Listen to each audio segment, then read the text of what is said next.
안녕하십니까, 이현주입니다.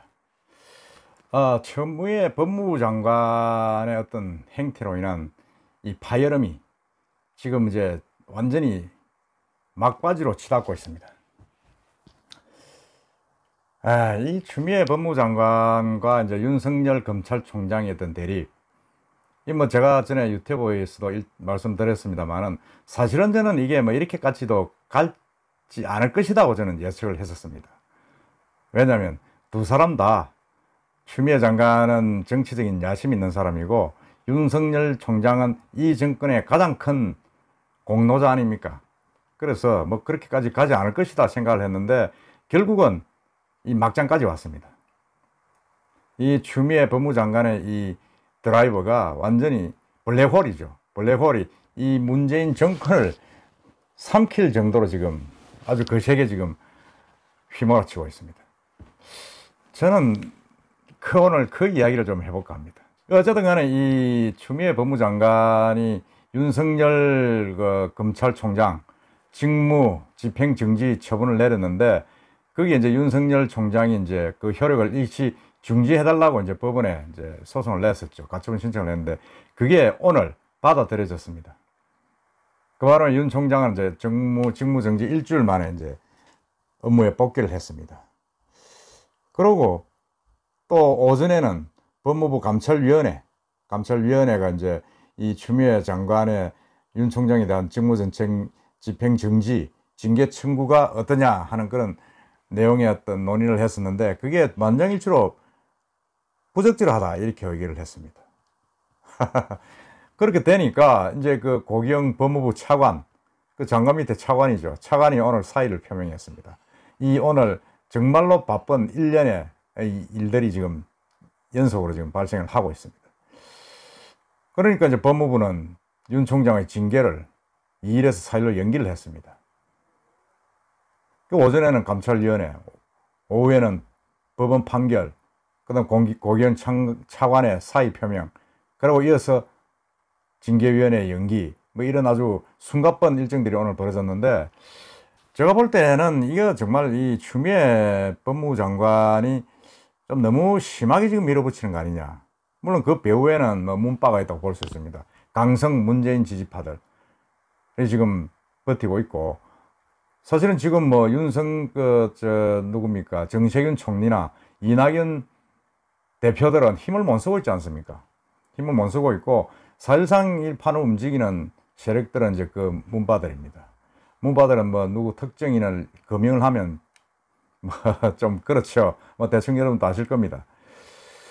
지금 뭐 이낙연 대표도 뭐 자기가 뭐 윤석열 청문회 하자 그랬는데, 문바들이 반대를 하는 바람에 결국 또 무슨 모산됐잖아요. 허지부지 되고 뭐 실수했다 이래 되고, 지금 제대로 되는 게 없습니다. 지금 뭐 정세균 총리도 지금 문재인 대통령을 30일 날 만나가지고 윤석열 추미애 동반태진을 뭐 이야기했다 이렇게 지금 보도가 되고 있는데, 거기에 대해서도 당 내부에서 비난이 쇄도하고 있습니다.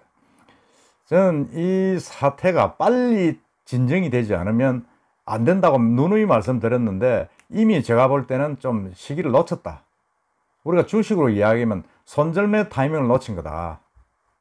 바둑 둘 때도 사석을 버릴 돌은 버리고 나머지를 살아야 되는데, 이미 추 장관의 어떤 그런 블랙홀에 다 빨려 들어가서 이제는 손절매의 타이밍을 놓친 거다. 저는 그렇게 봅니다.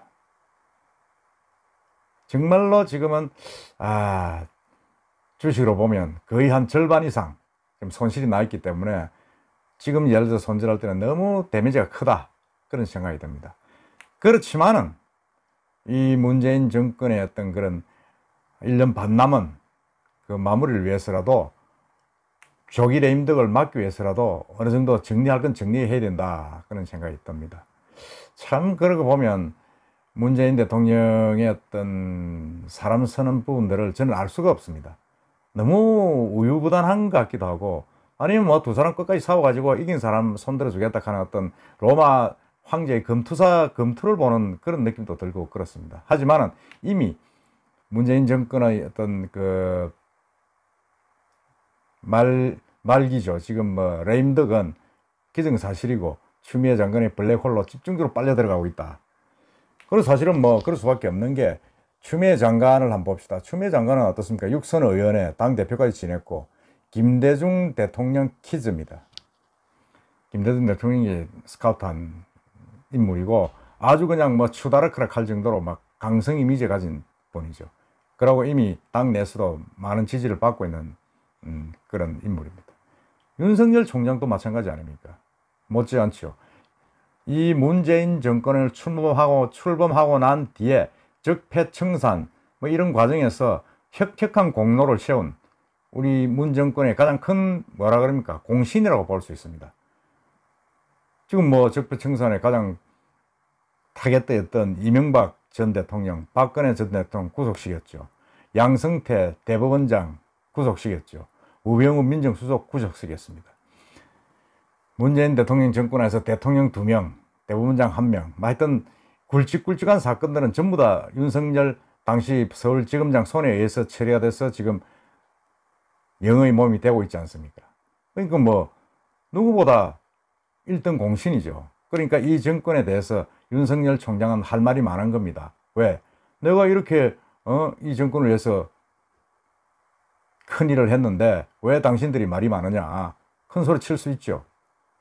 당당할 수 있는 겁니다. 지분이 있다고 저는 봅니다. 그리고 그 어떤 적폐청산 과정에서 윤석열 총장이 알게 모르게 뭔가 비사를 많이 알고 있을 것이다. 이 정권에.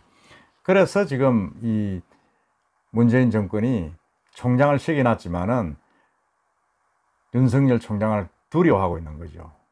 제 친구가 다시 칼자루 거꾸로 잡고 우리를 칠지 모른다 하는 그 두려움이 지금 상존해 있는 겁니다. 일종의 토사구팽한 하기는 해야 되는데 그 개가 너무 큰 거죠. 그러니까 그 두 사람이 지금 맞붙어가 있는 겁니다. 그러니까 문재인 대통령 입장에서는 어느 누구도 지금 치낼 수가 없는 겁니다. 추미애를 어떻게 치겠습니까? 문재인 대통령이. 못 칩니다. 윤석열을 어떻게 자르겠어요? 자기 취직의 가장 큰 공로자인데. 못 자르는 거죠. 그게 지금 계속 이렇게 누적이 되다 보니까 그 피해는 누가 봅니까? 우리 국가가 보고 우리 국민들이 보는 거 아닙니까? 너무 피곤하다 이거죠. 피곤하고 진짜 제가 볼 때는 이 코로나 사태도 지금 이 위중한데 이 전국도 이렇게 두 사람이 싸우는 바람에 특히 그 원인은 저는 추미애 법무장관한테 있다고 봅니다. 그렇게까지 무리해가면서 절차를 어겨가면서 할 이유가 없지 않습니까?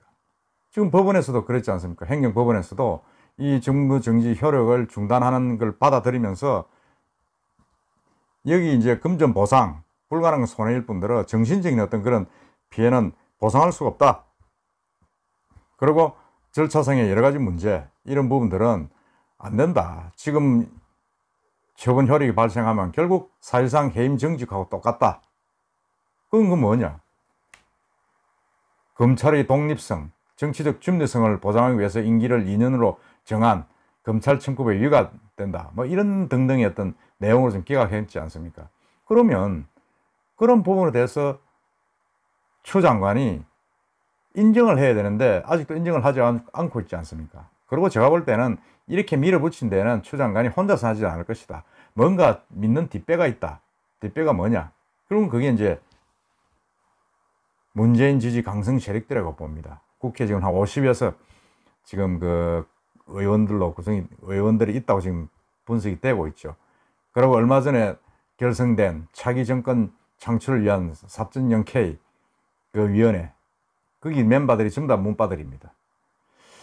그래서 저는 이게 참 추미애 장관이 문재인 대통령은 안중에도 없다. 안중에도 없고 차기를 보고 지금 밀어붙이고 있다. 그 차기를 보는 그 배우 세력들은 문바다. 좀 이렇게 지금 강성 지지자들이 들어있던 지지를 의식을 하는 거 아니냐 하는 그런 생각을 지금 하고 있고 그렇게 지금 분석을 하고 있습니다. 그렇지만은 윤석열 총장도 만만치 않습니까? 결국 그렇게 소용돌이 치다 보니까 추미애 장관의 이런 절차를 무시한 엄청난 뭐 잘못된 이런 블랙홀 속으로 집중적으로 좀 문재인 정권이 빨려 들어가고 있는 겁니다. 가뜩이나 지금 뭐 우유부단하다고 지금 소문 나가지고 지금 대통령이 뭐 하느냐고 야당의 공격을 받고 있는 문재인 대통령. 정말로 지금 뭐 아마 제가 볼 때는 고민이 많이 할 거라고 봅니다. 누구도 친애할 수 없고 버릴 수도 없고 그렇다고 그걸 누가 중재할 수도 없고 지금 대통령이 아니면 그 중재를 못합니다. 추미애, 윤석열이 누가 중재를 하겠어요? 이낙연이 하겠어요? 정세균이가 하겠어요? 못합니다. 그러면 문재인 대통령이 해야 되는데 문재인 대통령 밑에 있는 비서실장이 노영민 비서실장이 중재를 하겠습니까? 못합니다. 사람이 없는 겁니다. 그렇다면 그냥 이렇게 좀 빨려 들어가서 끝나는 겁니다. 이 정권은. 지금이라도 손절미 하기는 좀 늦었지만은 잘라야 됩니다. 물론 뭐 정세균 총리가 30일 날 어제죠. 문 대통령 보고하면서 추와 윤의 동반 퇴진을 이야기했다고 보도가 되고 있습니다만은 저는 그렇게 이야기를 정세균 총리가 과연 배포 있게 했겠느냐? 뭐 했다고 좀 볼 수 있습니다. 볼 수도 있는데 결국은 또 오늘은 또 어제 추미애가 이제 문재인 대통령을 만났죠. 만나고 나서는 뭐 그런 사실이 없다. 뭐 그러고 이야기를 하는데 어쨌든 제가 볼 때는 참 만시지탄이다. 더 빨리 추미애와 윤석열을 정리를 했어야 하는데 이 막판 끝까지 와가지고 법원까지 개입이 돼가지고 지금 뭔데 검사들 전부 다 들고 일나가지고 지금 반대를 하고 있는 판이 돼버렸으니 판이 너무 커졌다. 지금은 두 사람을 퇴진을 하든지 추미애를 퇴진을 하든지 퇴진을 시켜도 그 후유증은 한참 갈 것이다. 너무나 크다. 이 후유증은. 그렇지 않습니까? 너무 이 후유증은 크고 거기에 이번 여러 가지 문재인 정권의 상처는 이제 씻을 수가 없다. 이 검찰 개혁은 사람 하나 간다고 되는 게 아닙니다. 윤석열이 쫓아낸다고 뭐 검찰 개혁이 됩니까? 시스템으로 가는 거 아닙니까? 시스템으로. 검찰 개혁의 요체가 뭐입니까? 첫째는 검경 수사권 독립. 두 번째가 검찰의 기소 독점을 줄이자는 거. 지금 뭐 검경 수사 독립권은 지금 법적으로 되어 있고 기소 독점권도 공수처가 생기면 이거 좀 깨지는 그런 부분이 있습니다. 어쨌든 그걸 좀 제도적으로 만들어야 되는데 윤석열이 쫓아내는 게 검찰 개혁을 주장하는 그 여권이나 추미애의 논리는 국민들한테는 안 먹히는 거죠. 너 말이 안 되죠. 윤석열이 쫓아낸다고 뭐 검찰 개혁이 됩니까? 오늘 홍영표 원내대표 전 원내대표 민주당 그랬대요. 윤석열이 쫓아낸다고 검찰 개혁 되는 건 아니다. 추미애가 아니라도 검찰 개혁은 할 수 있다. 이렇게 이야기했습니다. 마찬가지 맞습니다. 지금 이거는 정권의 위기고 그리고 우리 국민들 전체 대한민국 위기가 될 수도 있다 하는 생각을 저는 지울 수가 없습니다. 우리 주식의 이야기 손절매 빨리 하라. 그리고 특정 주식을 사랑하지 마라. 그 두 가지가 기억납니다. 여러분 또 같은 생각일 줄로 저는 생각을 하고 있습니다. 이상입니다.